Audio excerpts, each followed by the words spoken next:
I'm going to retell real quick what happened. I didn't go to any of the underwriting things because I found out about the press conference, and I was able to get into it unlike anyone else other than media units.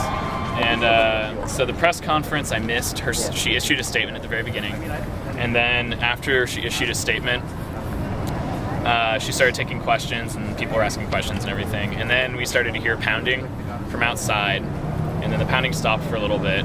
And then we started to hear a lot of sound from protesters, like yelling slogans and stuff.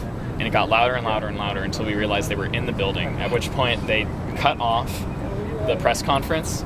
And pretty much Katehi and the police chief were in the corner kind of discussing what to do next.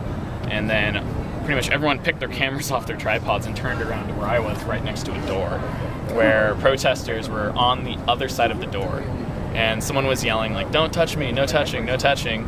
And then at one point, I think someone from another news organization opened the door.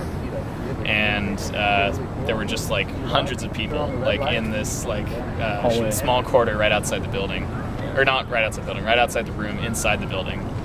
And then we were all there for a little bit until everyone decided to leave the building.